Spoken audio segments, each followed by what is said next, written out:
జ్ఞానం అనేది అంటే మానవ వినాశనం కోరుకున్నప్పుడు మన వినాశనం తప్పదు. కనుక ఇలాంటి జ్ఞానంలోనే ఆ శ్లోకం ఇమిడి ఉంది.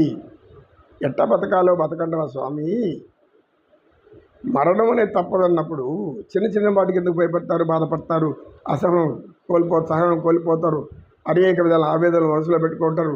సుఖంగా ఉండాలి, శాంతిగా ఉండాలని ఎప్పుడెప్పుడు అనుకుంటా అంటే సుఖంగా ఉండాలి, శాంతిగా ఉండాలంటే ఏం చేయాలి అది తెలియదు. సుఖము శాంతిని కోరుకుంటూ ఉంటాం మనం. ఎందుకు? అది లేకపోతే మనం బతకలేదు. సుఖము సంతోషం శాంతి లేకపోతే మనం బతకలేదు. అందుకోసమే కదా మనం జీవించేది.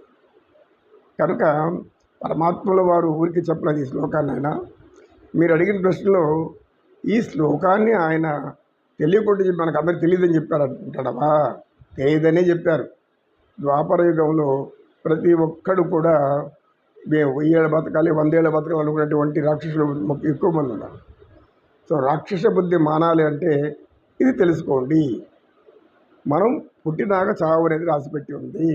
ఈ లోపల మీరు చెడు కర్మలు చేయబాకండి, మంచి కర్మలు చేయండి, మంచి పనులు చేయండి, పుణ్యాన్ని పెంచుకోండి. పుణ్యాన్ని ఒక అకౌంట్ పెంచుకుంటారండి. బ్యాంకులో డబ్బెట్లు కూడబెడతారో అట్లా పుణ్యాన్ని కూడా కూడబెట్టుకుంటారు. పుణ్యం అంటే ఏమి? సర్వమానవ సౌభ్రాతృత్వం, సర్వ సౌఖ్య సంతోషం. కనుక ఇవి కోరే వాళ్ళు ఎప్పుడు కూడా ఇలా ఉంటారు నాయన.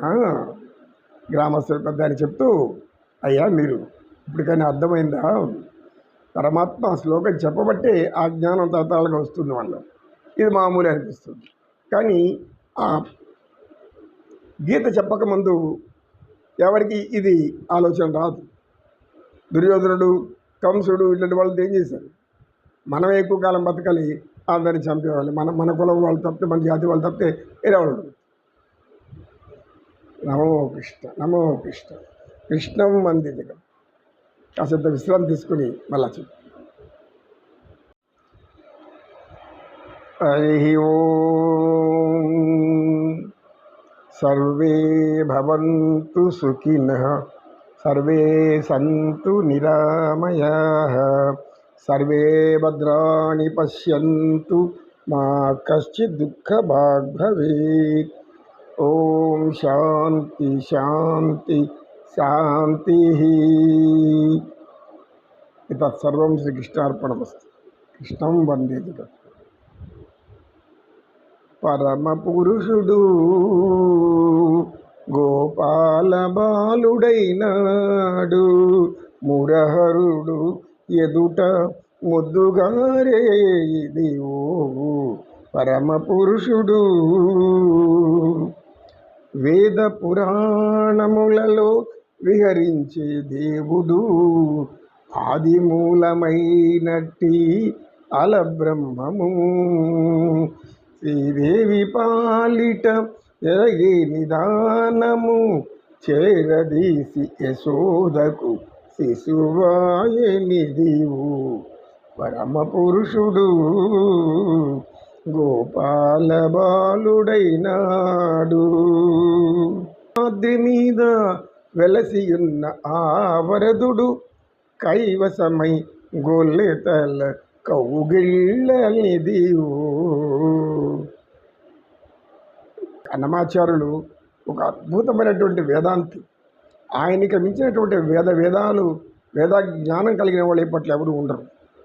ఎవరు ఎంత పండితులైనా ఆయన రాసిన పద కవితల్లో వేదం ఉంది, వేద జ్ఞానం ఉంది, పురాణం ఉంది, పురాణాల కథలు ఉన్నాయి. కృష్ణావతారాన్ని అంతా కూడా మా అద్భుతంగా తీర్చిదిద్దారు. కృష్ణావతారం నుంచి వెంకటేశ్వర స్వామికి అనేక కీర్తనలు రాశారు.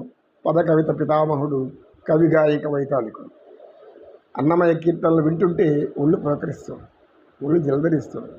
లాస్ట్లో దేవతలకు దిక్కైన దేవుడు, దేవతల కాచులకు దిక్కైన కృష్ణుడు వెంకటాద్రి మీద వెలిసిన ఆ యొక్క వెంకటేశ్వర స్వామి ఎక్కడున్నాడు ఇప్పుడు?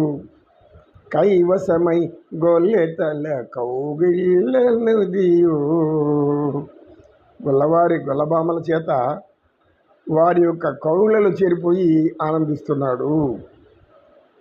పరమపురుషుడు, పరాత్పరుడు, జగన్నివాసుడు, తానే సర్వము అయి ఉన్నవాడు. స్థితిమంతుడు. అటువంటి స్థితికారకుడు లోక కళ్యాణం నిత్యం కోరేటువంటి అనేక అవతారాలు ధరించేవాడు ఎక్కడున్నాడా వెంకటేశ్వర స్వామి ఇప్పుడంటే గొల్లెత్తల కౌగిళ్ళలో కైవశమైపోయాడు. వాళ్ళ యొక్క కౌగిలిలో ఈయన కైవశమైపోయి వాళ్ళ కౌగిలిలో నిండిపోయాడు. అంటే గొల్లవారు అంటే యాదవులు అంటే వాళ్ళు సాధువులు అని. ఆవులను మెప్పుకునేవారు సాధువులుగా ఇంకేముంటారు? గో అంటే మనకు పరమ పూజ్యమైనది, హిందువులకు పవిత్రమైనటువంటి జీవం అది. గోమాత తల్లితో పోలుస్తారు.